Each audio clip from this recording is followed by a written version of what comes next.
दोस्तों इंडिया के शहर उड़ीसा में कुछ दिन पहले एक बस ट्रेन एक्सीडेंट होता है। इसमें तकरीबन 800 लोग जख्मी होते हैं और 300 लोग जान से जाते हैं। इस एक्सीडेंट के बाद इंडिया के लोगों का सिर्फ एक ही रिएक्शन आता है कि रेलवे मिनिस्टर जल्द से जल्द अपने ओहदे से इस्तीफा दे दे। इतना बड़ा हादसा होने के बावजूद मंत्री जिम्मेदारी नहीं लेता है। हाँ, नैतिकता के आधार पर मंत्री ने इस्तीफा देना चाहिए। Political responsibility, I demand the railway minister should resign immediately. और इतना मैसिव एक्सीडेंट होने के बावजूद भी इंडियन मीडिया इसे कवरेज देने की बजाय इसे पॉलिटिकल और हिंदू मुस्लिम डिसयूनिटी का रंग देने की कोशिश करता है। We are here at the Odisha triple train tragedy accident site in Bahanaga Bazaar. We are standing atop the ISKCON temple here, which a lot of people on social media said was a mosque. और एक और सवाल पैदा होता है कि Indian railway का कवच सिस्टम का मकसद ट्रेन के कोलिजन्स को अवॉइड करना है, वो भी आखिर उसी टाइम ही क्यों फेल हो गया। दोस्तों जानेंगे इन सब सवालों के जवाब इस वीडियो में। We start the programme in India, where at least 260 people have been killed in a train crash in the eastern state of Odisha. Officials are warning that the number of dead is expected to rise. 900 people have already been injured. In the morning light, the scale of the disaster was revealed.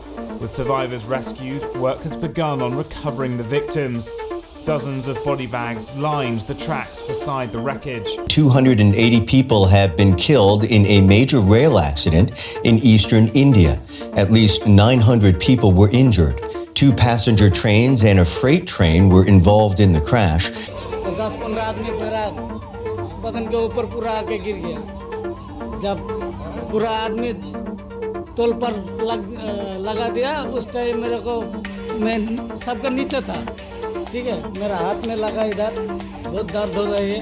दोस्तों सबसे पहले ये जानने की कोशिश करते हैं कि ये ट्रेन एक्सीडेंट आखिर हुआ कैसे। दोस्तों कोई भी ट्रेन एट अ टाइम 2 चीजों पे डिपेंड कर रही होती है। एक होती है उसकी स्पीड और दूसरी होती है उसकी डायरेक्शन। और ट्रेन की डायरेक्शन का कंट्रोल मैनुअल भी हो सकता है और इलेक्ट्रॉनिक भी। और इस एक्सीडेंट के केस में ये कंट्रोल इलेक्ट्रॉनिक था। दोस्तों अब जिस जगह ये एक्सीडेंट हुआ वहाँ ट्रेन की 2 पटरियां एक दूसरे के पैरेलल चलती है। नीचे वाली पटरी को अप मेन कहते हैं और ऊपर वाली पटरी को डाउन मेन। और इन दोनों पटरियों के साइड में एक लूप ट्रैक भी होता है। अगर किसी भी वजह से किसी ट्रेन को कुछ देर के लिए रेस्ट करवाना है, तो पीछे आने वाली ट्रेन को आगे गुजारना है, तो ट्रेन को इस लूप ट्रैक पे खड़ा कर दिया जाता है। दोस्तों अब सिनेरियो कुछ यूं हुआ कि अप मेन पे कोरोमंडल एक्सप्रेस आ रही। ये वो ट्रेन है जो लोगों को हॉस्पिटल लेके जाती है। और डाउन मेन पर यशवंतपुर एक्सप्रेस आ रही थी। और उस टाइम पे लूप ट्रैक पर एक सामान ले जाने वाली ट्रेन खड़ी थी। दोस्तों अब रूल कुछ ऐसा है कि अगर ट्रेन के पायलट को सिग्नल ग्रीन दिखे तो इसका मतलब है कि उसे ट्रेन को मेन लाइन पर ही रखना है। और अगर सिग्नल येलो दिखे तो इसका मतलब है कि उसे लूप लाइन में एंटर होना है। और इस केस में पायलट को सिग्नल ग्रीन दिखा,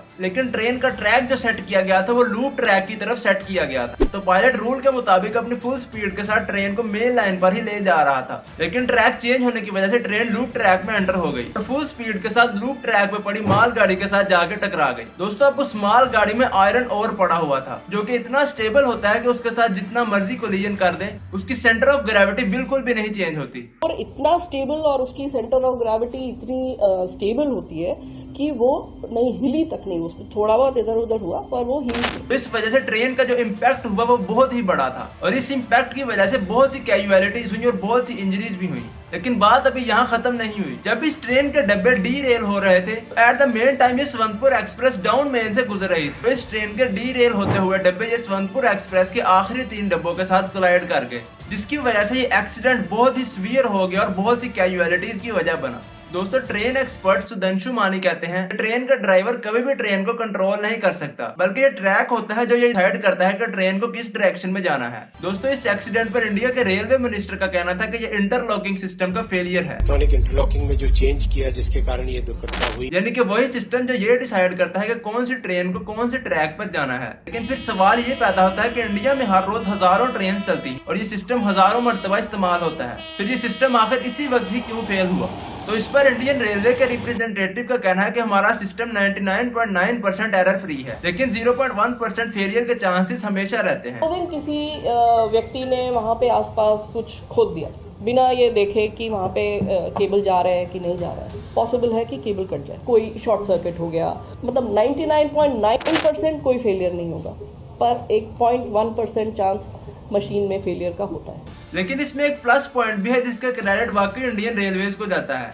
और वो ये है कि इस ट्रेन में न्यू LHB टेक्नोलॉजी का इस्तेमाल किया गया था। ये एक जर्मन टेक्नोलॉजी है और इसका फायदा ये होता है कि जब भी ट्रेन का एक्सीडेंट होता है तो ट्रेन के डब्बे एक दूसरे से सेपरेट हो जाते हैं। और ये ट्रेन जिसका एक्सीडेंट हुआ इसमें भी LHB टेक्नोलॉजी इस्तेमाल हुई थी। इसकी वजह से ट्रेन के कुछ डब्बे ही डीरेल हुए और अगर ऐसा ना किया होता तो पूरी की पूरी ट्रेन ही डीरेल होती, जिसकी वजह से एक्सीडेंट मजीद सीवियर हो जाता। दोस्तों अब कुछ बात करते हैं कवच सिस्टम की। ये एक ऐसा सिस्टम है जिसका मेन ऑब्जेक्टिव है कि ट्रेन एक्सीडेंट्स को जीरो किया जाए। दोस्तों ये दो सूरतों में ऑटोमेटिकली ट्रेन में ब्रेक अप्लाई कर देता है। नंबर 1, अगर किसी भी वजह से ट्रेन रेड लाइट पे स्टॉप नहीं होती तो ये सिस्टम ऑटोमेटिकली ट्रेन को स्टॉप कर देगा। और नंबर 2, अगर दो ट्रेन एक दूसरे की तरफ आ रही हैं तो ये कुछ मीटर के गैप से दोनों में ब्रेक अप्लाई कर देगा। लेकिन इसमें शर्त है कि दोनों ट्रेन में कवच सिस्टम इंस्टॉल होना जरूरी है। इस सिस्टम को कुछ महीने पहले बाकायदा तौर पर टेस्ट भी किया गया था जब दो ट्रेन को एक दूसरे की तरफ चला दिया गया और जब दोनों ट्रेन कोलिजन से सिर्फ 50 मीटर दूर थी तो इस सिस्टम ने दोनों ट्रेन को स्टॉप कर दिया। देखिए कवच अपने से रोकने की कोशिश कर रहा है। ड्राइवर साहब आप तो ब्रेक नहीं लगा रहे हैं। ड्राइवर ब्रेक नहीं लगा रहे हैं।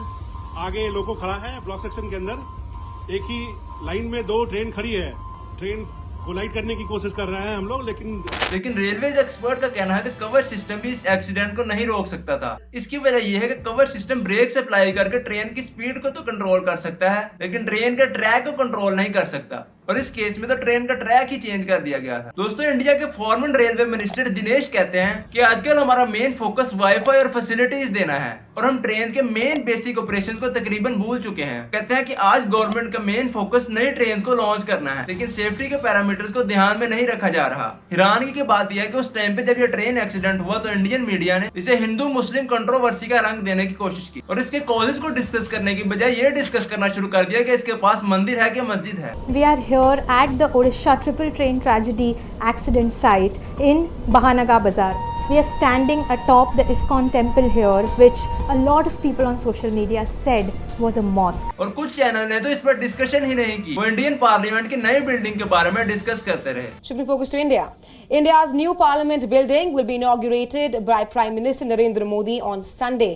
An historic Chola era inspired relic will be placed in the new parliament. अब इसमें इन्वेस्टिगेशन जारी है कि आखिर किसका कितना कसूर था। जिस तरह प्लेन में एक ब्लैक बॉक्स होता है बिल्कुल उसी तरह ट्रेन में भी एक बॉक्स होता है जिससे signalling system, station activities, driver की एक्टिविटीज को रिकॉर्ड किया जाता है और ट्रेन क्रैश होने के बाद जब ये बॉक्स निकाला जाता है तो इससे इजीली उस टाइम पे होने वाली एक्टिविटीज को देखा जा सकता है। दोस्तों अब इंडिया की पब्लिक ये डिमांड कर रही है कि जितनी भी जल्दी हो सके इंडिया के रेलवे मिनिस्टर को रिजाइन कर देना चाहिए। Alright, amid the opposition demanding Ashwini Vaishnav's resignation after the horrific train tragedy. और इंडिया के रेलवे मिनिस्टर की तरफ से ये कह देना कि ये टेक्निकल फॉल्ट था, कोई जस्टिफिकेशन नहीं देता क्योंकि आपके इस टेक्निकल फॉल्ट की वजह से 300 लोगों की जान जा चुकी है जो कि कभी भी वापस नहीं आएंगे। दोस्तों वैसे आपके ख्याल से इंडिया के मिनिस्टर को रिजाइन देना चाहिए या नहीं, कमेंट सेक्शन में जरूर बताइएगा। दोस्तों आज के लिए इतना ही। अगर वीडियो इन्फॉर्मेटिव लगी हो तो लाइक सब्सक्राइब जरूर कीजिएगा।